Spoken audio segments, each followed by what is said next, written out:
بسم اللہ الرحمن الرحیم۔ نماز عصر کے بعد یہ سورت پڑھ کر اللہ کے سپرد کر دو۔ یہ سورت جو بھی پڑھتا ہے اس کا ہر کام اللہ کے ذمے ہو جاتا ہے۔ محترم ناظرین، جو شخص نماز عصر کے بعد یہ سورت پڑھتا ہے فرشتے اسے گھیر لیتے ہیں۔ قرآن مجید کی سب سے پرسکون اور آنکھیں روشن کرنے والی یہ سورت آپ کو اللہ کے قریب کر دیتی ہے۔ یہ سورت غریبوں کو امیر، بیماروں کو صحت مند اور حاجت مندوں کی حاجت کو پورا کرتی ہے۔ یہ سورت پڑھنے والے سے اللہ تعالیٰ خوش ہوتے ہیں۔ اگر کوئی یہ سورت عصر کے بعد پڑھے تو فرشتے ساری رات اس کی حفاظت کریں گے۔ یہ خاندان میں اتفاق کو برقرار رکھنے اور کسی بھی قسم کے تنازعات کو دور رکھنے میں بھی مدد کرتی ہے۔ یہ سورت دولت اور ملازمت کے لیے قیمتی ہے۔ جیسا کہ ہر کوئی اپنی زندگی میں کامیاب ہونا چاہتا ہے تو اس سورت کو روزانہ ایک مرتبہ عصر کی نماز کے بعد لازمی پڑھیں۔ یہ وہ سورت ہے جس کی تلاوت جنت میں اللہ رب العزت خود فرمائیں گے۔ سبحان اللہ۔ صحیح مسلم کی روایت میں ہے کہ رسول اللہ صلی اللہ علیہ وآلہ وسلم نے فرمایا، جو شخص عصر کی نماز پڑھ لیتا ہے وہ اللہ کے ذمے میں آ جاتا ہے، یعنی جو شخص نماز عصر کا فریضہ ادا کر لیتا ہے وہ اللہ کی حفاظت میں آ جاتا ہے اور اسے کوئی بھی نقصان نہیں پہنچا سکتا۔ ہم میں سے لوگوں کو ایک شکوہ ہمیشہ رہتا ہے کہ روزی میں برکت نہیں، گھر میں برکت نہیں ہے، کتنا ہی کما لیں پتہ ہی نہیں چلتا کہ کہاں گیا۔ ہر وقت کوئی نہ کوئی پریشانی رہتی ہے، کبھی بیماری تو کبھی کوئی اور تنگی۔ اگر اس تمام بے برکتی، تنگ دستی، بے روزگاری اور پریشانیوں کو نماز عصر کی عدم ادائیگی کے پس منظر میں دیکھیں تو معلوم ہوگا کہ یہ سب بے برکتی اسی سبب سے ہے کہ ہم نماز عصر کی ادائیگی میں حد درجہ کوتاہی، غفلت، لاپرواہی اور سستی کا شکار ہیں۔ رسول اللہ صلی اللہ علیہ وآلہ وسلم کے فرمان کے مطابق فجر اور عصر کی نمازیں خیر و برکات سے معمور ہیں۔ ان دو نمازوں کی ادائیگی بے شمار نیکیوں اور ثواب کے ذخائر اور رزق اور برکتوں کے خزانے جمع کرنے کا سبب ہے، جیسا کہ رسول اللہ صلی اللہ علیہ وآلہ وسلم نے ارشاد فرمایا، اگر لوگوں کو عصر اور فجر کی نمازوں کا ثواب، اجر اور خیر و برکات معلوم ہو جائے تو ان دو نمازوں میں ضرور آئیں گے، چاہے گھٹنوں کے بل گھسیٹتے ہوئے کیوں نہ آنا پڑے۔ قرآن و حدیث سے بھی نماز عصر کی قرأت و تلاوت قرآن کی اہمیت اجاگر ہوتی ہے، جس سے عصر کے وقت اور نماز عصر کی اہمیت کا پتہ چلتا ہے۔ سورت بنی اسرائیل میں فرمایا، بے شک عصر کی نماز میں پڑھا جانے والا قرآن محسوس و مشہود ہو کر سامنے آ جاتا ہے، یعنی اگر عصر کی نماز میں پڑھا جانے والا قرآن سمجھ کر باغور پڑھا یا سنا جائے تو وقت عصر کے تمام انوار و تجلیات اور قرآنی فیوز و برکات متشکل ہو کر اللہ کے وجود، اس کی وحدانیت کی گواہی دیتے محسوس ہوتے ہیں۔ قرآن مجید اللہ کی سچی کتاب ہے، یہ اللہ کا پیغام اپنے بندوں کے نام ہے، اس سے ایمان بڑھتا ہے اور دلوں کے زنگ اترتے ہیں۔ قرآن مجید کی تلاوت کرنا باعث برکت اور ثواب ہے، مگر افسوس کا مقام ہے کہ ہماری اکثریت قرآن مجید سے غافل ہے، دنیا کے کاموں میں اپنا وقت لگاتے ہیں جبکہ تلاوت قرآن کے لیے کہتے ہیں کہ وقت نہیں۔ یقین جانیں تلاوت قرآن پاک سے اللہ وقت میں برکت ڈالتا ہے۔ آج سے یہ عہد کریں کہ انشاءاللہ قرآن مجید کی تلاوت کے لیے روزانہ وقت نکال کر کم از کم 2-3 رکوع تلاوت کریں گے اور اس کو سمجھیں گے، اس کو ترجمے کے ساتھ پڑھیں گے تاکہ پتہ چلے اللہ تعالیٰ اپنے بندوں سے کیا فرماتا ہے۔ رسول اللہ صلی اللہ علیہ وآلہ وسلم نے فرمایا، تم قرآن پڑھو اس لیے کہ قرآن قیامت کے دن اپنے پڑھنے والوں کے لیے سفارشی بن کر آئے گا۔ ایک دوسری احادیث مبارکہ میں ہے کہ قرآن کی سفارش کو قبول کیا جائے گا۔ قرآن کو پڑھنے کے بعد اس کو اپنی عملی زندگی میں لانے والوں کے لیے بھی جھگڑا کرے گا اور نجات دلائے گا۔ رسول اللہ صلی اللہ علیہ وآلہ وسلم نے فرمایا، قیامت کے دن قرآن اور قرآن والے جو اس پر عمل کرتے ہیں ان کو لایا جائے گا۔ سورت بقرہ اور سورت آل عمران پیش ہوں گے اور اپنے پڑھنے والوں کی طرف سے جھگڑا کریں گے۔ قرآن کو جو لوگ مضبوطی سے تھام لیتے ہیں تو اللہ تعالیٰ ان کو بلند کر دیتا ہے، وہ دنیا میں بھی عزت حاصل کرتا ہے اور آخرت میں بھی جنت میں داخل ہوگا انشاءاللہ۔ جو قرآن کی تلاوت اور تعلیمات سے دور ہوتے ہیں اور اپنی زندگی اپنی مرضی، اپنی چاہت سے بسر کرتے ہیں تو پھر ایسوں کو اللہ تعالیٰ ذلیل و خوار کر دیتے ہیں، چنانچہ نبی کریم صلی اللہ علیہ وآلہ وسلم نے فرمایا، اللہ تعالیٰ اس کتاب قرآن مجید کی وجہ سے بہت سے لوگوں کو سر بلند فرمائے گا اور دوسروں کو ذلیل کرے گا۔ قرآن مجید کی تلاوت کرنے سے ہر حرف کے بدلے میں 10 نیکیاں ملتی ہیں۔ قیامت کے روز انسان ایک نیکی کے لیے مارا مارا پھرے گا، لہٰذا نیکیوں کے حصول کے لیے تلاوت قرآن پاک کو معمول بنانا چاہیے۔ رسول اللہ صلی اللہ علیہ وآلہ وسلم نے ارشاد فرمایا، جس نے کتاب اللہ کا ایک حرف تلاوت کیا اس کو ایک نیکی ملے گی اور اس ایک نیکی کا بدلہ کم از کم 10 گنا ہے۔ میں یہ نہیں کہتا کہ الف لام میم ایک حرف ہے، لیکن الف ایک حرف، لام دوسرا اور میم تیسرا حرف ہے۔ قرآن مجید یاد کرنا، اس کو حفظ کرنے اور اپنے سینے میں محفوظ کرنا سعادت مندی ہے۔ آپ صلی اللہ علیہ وآلہ وسلم نے فرمایا، بے شک وہ آدمی جس کے دل میں قرآن پاک کا کچھ حصہ نہیں، وہ ویران گھر کی طرح ہے۔ قرآن کریم کی تلاوت بجا لانا خود اجر و ثواب کا باعث ہے، چاہے پڑھنے والا اس کے معنی و مطالب کو سمجھتا ہو یا نہ سمجھتا ہو۔ اس کے لیے ایک ایک حرف پر 10 نیکیاں ہر پڑھنے والے کو ملتی ہیں، جیسا کہ حدیث میں فرمایا گیا۔ تاہم یہ محض اللہ کا فضل و کرم ہے کہ وہ اپنے ہر پڑھنے والے کو اجر و عظیم سے نوازتا ہے، لیکن بغیر سمجھے پڑھنے سے ثواب تو یقیناً مل جائے گا، لیکن قرآن کے نزول کا جو اصل مقصد ہے وہ اسے حاصل نہیں ہوگا۔ وہ مقصد کیا ہے؟ ہدایت اور روشنی۔ یہ تو صرف اسے ہی ملے گی جو قرآن کو سمجھنے اور اس کے معنی و مطالب سے آگاہی حاصل کرنے کی کوشش کرے گا۔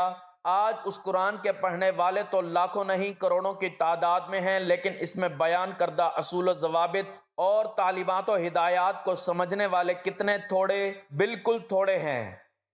ہر مسلمان کے لیے ضروری ہے کہ وہ قرآن کریم کو محض تبرک کے طور پر ہی نہ پڑھا کرے، بلکہ اسے سمجھنے کی بھی کوشش کیا کریں تاکہ وہ اس کے اصل مقصد اور نزول و ہدایت کو بھی حاصل کر سکیں۔ علاوہ ازیں قرآن کریم پر تدبر اور اسے سمجھنے سے اصل مقصد اللہ کی مرضی و منشا معلوم کر کے اس پر عمل کرنا ہونا چاہیے، نہ کہ محض اس کے لطائف و حقائق اور اس کے اثرات و غم سے واقفیت حاصل کرنا ہے، کیونکہ یہ واقفیت تو عربوں کو حاصل ہے، ان کی زبان عربی ہے اور اس بنا پر قرآن کے مطالبوں و معنی سے نا آشنا نہیں ہیں۔ لیکن چونکہ ان کا عمل قرآن پر نہیں ہے، اسی لیے دیگر کی طرح وہ بھی دنیا میں مغلوب ہی ہے۔ 30 لاکھ یہودی 11 کروڑ عربوں پر حاوی ہیں۔ یہ قرآن سے گریز کی وہ سزا ہے جو اللہ تعالیٰ مسلمانوں کو اس دنیا میں ہی دے رہا ہے۔ اس لیے قرآن پاک کو سمجھ لینا ہی کافی نہیں، اس پر عمل کرنا بھی ضروری ہے، اور جب تک مسلمانوں کی انفرادی اجتماعی زندگی قرآن کے سانچے میں نہیں ڈھلے گی، ان کے شب و روز کے معاملات قرآنی ہدایات کے تابع نہیں، اور مسلمان قرآن کو اپنا رہنمائی زندگی تسلیم نہیں کریں گے، ان کی ذلت کا یہ دور ختم نہیں ہوگا، ان کی مشکلات کم نہیں ہوں گی، اس کی عظمت رفتہ بحال نہیں ہوگی جس کے وہ خواہش مند ہیں، جس سے قرون اولیٰ کے مسلمان بہرہ یاب تھے۔ بس ایمان والے تو ایسے ہوتے ہیں کہ جب اللہ کا ذکر آتا ہے تو ان کے قلوب ڈر جاتے ہیں، اور جب اللہ تعالیٰ کی آیتیں ان کو پڑھ کر سنائی جاتی ہیں تو وہ آیتیں ان کے ایمان کو تازہ کر دیتی ہیں اور زیادہ تازہ کر دیتی ہیں، اور ان کے ایمان کو بڑھا دیتی ہیں، اور وہ لوگ اپنے رب پر توکل کرتے ہیں۔ اور کہہ دیجئے، تم اس پر ایمان لاؤ یا نہ لاؤ جنہیں اس سے پہلے علم دیا گیا، ان کے پاس تو جب بھی اس کی تلاوت کی جاتی تو وہ ٹھوڑیوں کے بل سجدوں میں گر پڑتے اور کہتے کہ ہمارا رب پاک ہے، ہمارے رب کا وعدہ بلا شبہ پورا ہو کر رہنے والا ہے، اور وہ اپنی ٹھوڑیوں کے بل روتے ہوئے سجدے میں گرتے ہیں، اور یہ قرآن ان کی عاجزی اور خشوع و خضوع بڑھا دیتا ہے۔ یعنی قرآن مجید سن کر ان پر اس قدر خشیت الہی اور رقت نفس طاری ہوتی ہے کہ جس سے ان کی آنکھیں اشک بار، دل موم اور پیشانیاں رب کے حضور سجدہ ریز ہو جاتی ہیں۔ حضرت عبداللہ بن مسعود رضی اللہ تعالیٰ عنہ نقل فرماتے ہیں کہ مجھ سے نبی کریم صلی اللہ علیہ وآلہ وسلم نے ارشاد فرمایا، مجھے قرآن پڑھ کر سناؤ۔ میں نے کہا، اے اللہ کے رسول صلی اللہ علیہ وآلہ وسلم، میں آپ کو قرآن پڑھ کر سناؤں جبکہ قرآن کا نزول آپ پر ہی ہوا ہے؟ آپ نے فرمایا، ہاں۔ چنانچہ میں نے سورۃ النساء کی تلاوت شروع کی اور اس آیت کریمہ، بس کیا حال ہوگا جس وقت ہر امت میں سے ایک گواہ ہم لائیں گے اور آپ کو ان لوگوں پر گواہ بنا کر لائیں گے۔ اس پر آپ کی آواز میرے کانوں سے ٹکرائی، آپ فرما رہے تھے، بس کرو۔ میں نے مڑ کر دیکھا تو آپ کی دونوں آنکھوں سے آنسو بہہ رہے تھے۔ دیکھیے، یہی حال آپ کے صحابہ کرام رضوان اللہ تعالی علیہم اجمعین کا تھا۔ کہ وہ نہایت ہی سوچ سے تلاوت قرآن پاک کرتے، خود اس سے متاثر ہوتے اور دیگر سامعین کو بھی مسحور کر دیتے۔ چنانچہ مکی دور میں حضرت ابوبکر صدیق رضی اللہ تعالیٰ عنہ کا ایک نہایت ہی بے مثال واقعہ امام بخاری رحمۃ اللہ علیہ نے نقل فرمایا ہے، جس میں تلاوت قرآن سے متعلق ان کا یہ واقعہ ہمیں محو حیرت و استعجاب میں ڈالنے کے لیے کافی ہے۔ فرماتے ہیں حضرت ابوبکر صدیق رضی اللہ تعالیٰ عنہ نے اپنے مکان کا ایک حصہ نماز کے لیے خاص کر دیا، جس میں نماز ادا کرتے اور قرآن پاک کی تلاوت کرتے، جسے سن کر مشرکین مکہ کی عورتیں اور بچے ان پر ٹوٹ پڑتے، ان کی رقت آمیز تلاوت سے محظوظ ہوتے اور اسے حد درجہ پسندیدگی کی نگاہ سے دیکھتے۔ بات دراصل یہ تھی کہ حضرت ابوبکر صدیق رضی اللہ تعالیٰ عنہ نہایت نرم دل انسان تھے، تلاوت قرآن کے وقت اپنی آنکھوں پر قابو نہیں رکھ پاتے اور بے اختیار بہہ پڑتی۔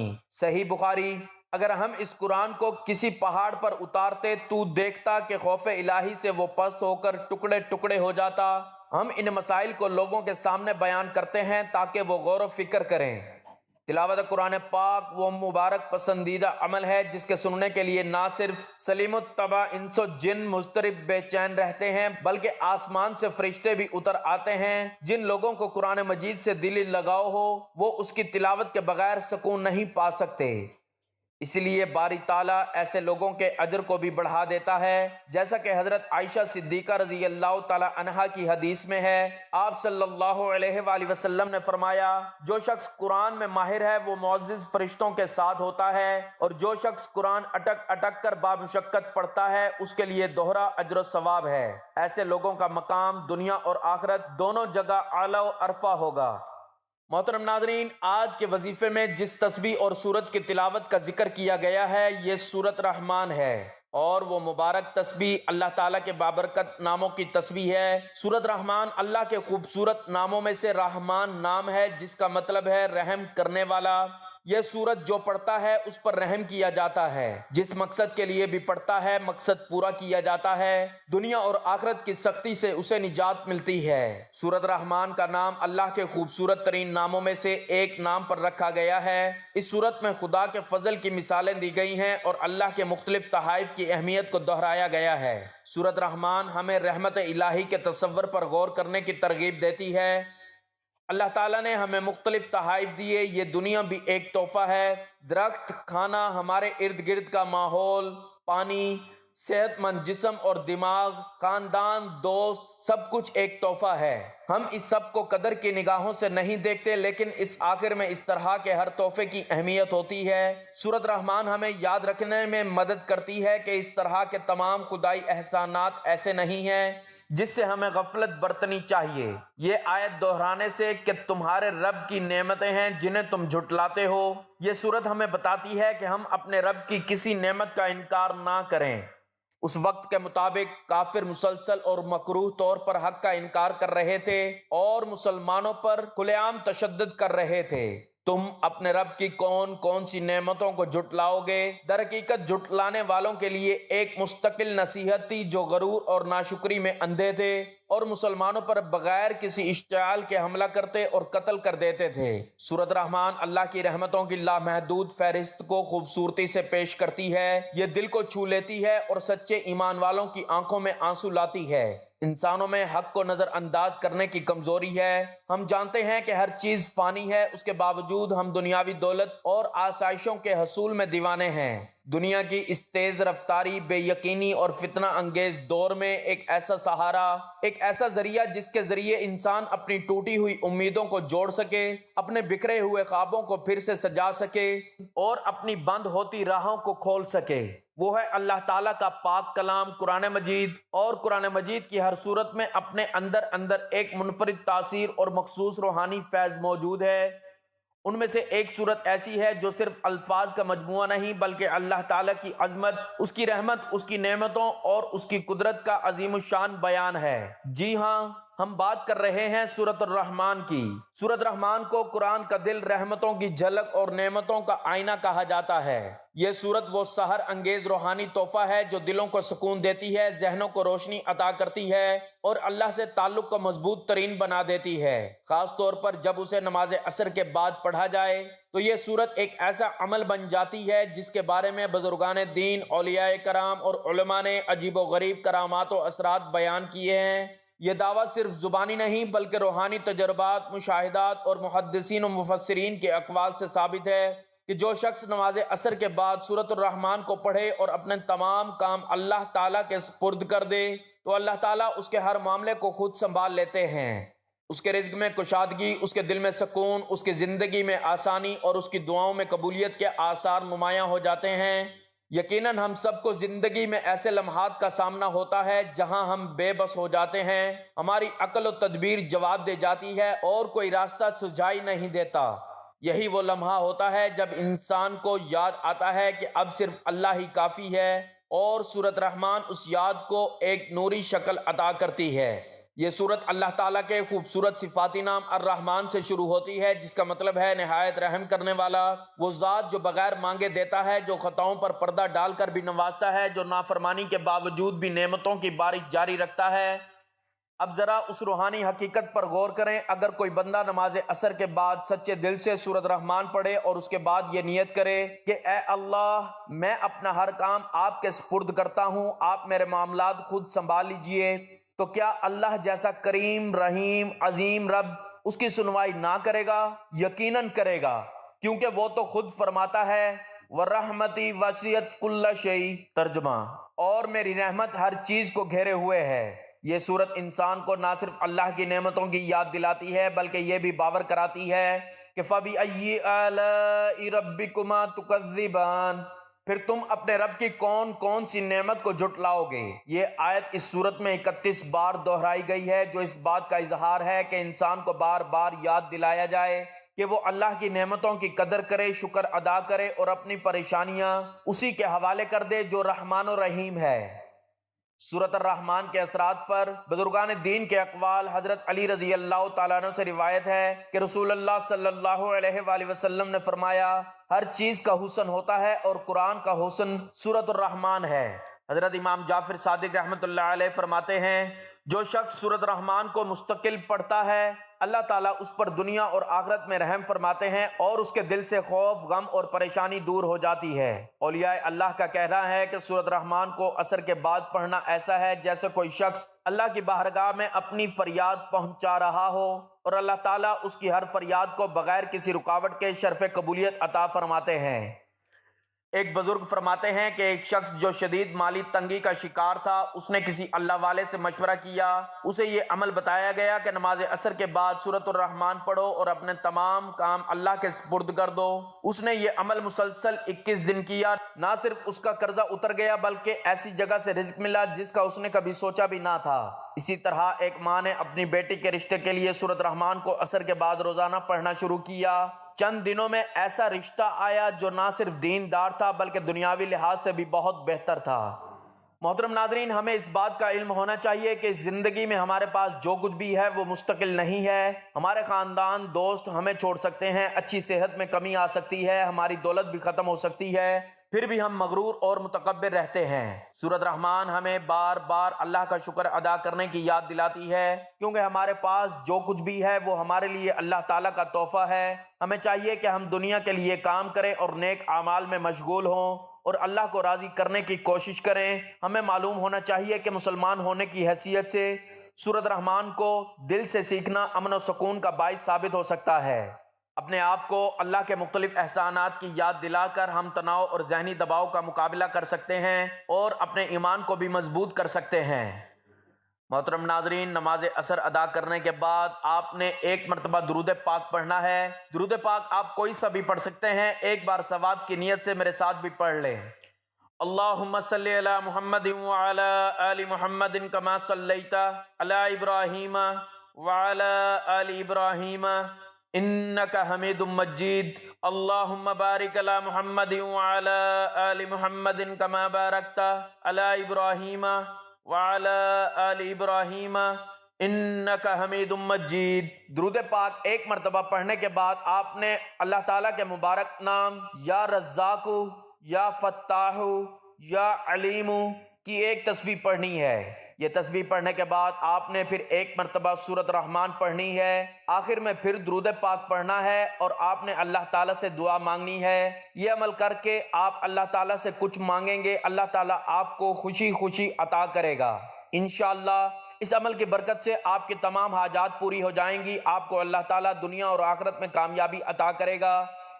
یہ عمل کرنے سے پورا سال اللہ پاک آپ پر رحم فرمائیں گے۔ جس پر اللہ پاک رحم فرما دے اس پر پوری دنیا رحم کرتی ہے، پوری دنیا اس سے پیار کرتی ہے، کائنات کی ہر چیز اس سے پیار کرتی ہے۔ تو آپ بھی اس عمل کو لازمی طور پر کیجئے گا، انشاءاللہ تعالی آپ کے سب کام آسان ہو جائیں گے۔ محترم ناظرین، انسان کی زندگی خواہ کتنی ہی الجھی ہو، پریشانیوں سے بھری ہو اور ناممکنات میں گھری کیوں نہ ہو، جب وہ سچے دل سے اللہ کے حضور جھک کر اپنی فریاد پیش کرتا ہے تو کائنات کی سب سے بڑی طاقت اس کے لیے راہیں ہموار کر دیتی ہے۔ سورۃ الرحمن جو کہ رب رحیم کے کلام کا نہایت حسین، پر نور اور محبت سے لبریز حصہ ہے، انسان کو اس رحمت الہی سے جوڑ دیتی ہے جس میں مایوسی، خوف اور محرومی کا کوئی تصور نہیں۔ خاص طور پر جب بندہ نماز عصر کے بعد اس سورت کو دل کی گہرائیوں سے پڑھتا ہے اور اپنے تمام معاملات اللہ کے سپرد کر دیتا ہے تو گویا وہ اپنے بوجھ کو رب کے قدموں میں رکھ دیتا ہے، اور رب وہ بوجھ ایسے اٹھاتا ہے کہ زندگی آسانیوں میں ڈھلنے لگتی ہے۔ یہ عمل ہمیں سکھاتا ہے کہ اصل طاقت تدبیروں میں نہیں بلکہ توکل میں ہے۔ اصل کامیابی محنت کے ساتھ ساتھ رب پر بھروسہ کرنے میں ہے، اور اصل سکون اسی وقت ملتا ہے جب دل کہتا ہے میں نے اپنا ہر کام اللہ کے ذمے لگا دیا ہے۔ جب انسان اللہ پر بھروسہ کر کے اس کی رحمت کے دروازے کھٹکھٹاتا ہے تو دروازے کھلنے لگتے ہیں، ناممکن ممکن بننے لگتا ہے اور بند راستے کھل کر شاہراہوں میں بدل جاتے ہیں۔ بس اے سننے والے، آج سے عہد کر لو کہ زندگی کی ہر شام، خاص طور پر عصر کے بعد کا لمحہ تمہارے اور تمہارے رب کے درمیان ایک راز کی طرح ہو، ایک ملاقات ہو جس میں تم سورۃ رحمان پڑھو اور دل سے کہو اے اللہ، میرے سب کام آپ کے سپرد، آپ ہی میرے وکیل، کارساز اور مددگار ہیں۔ اور پھر دیکھنا کیسے وہ رب تمہیں تنہا نہیں چھوڑتا بلکہ ہر قدم پر تمہارا ساتھی بن جاتا ہے۔ اللہ تعالیٰ سب کو اپنی رحمت کے سائے میں رکھے، آمین۔ ناظرین، گزارش ہے کہ اللہ تعالیٰ کے 99 ناموں میں سے کوئی ایک نام لکھ کر کمنٹ سیکشن میں ضرور شیئر کریں۔ اللہ تعالیٰ ہم سب کا حامی و ناصر ہو، آمین۔ جزاک اللہ۔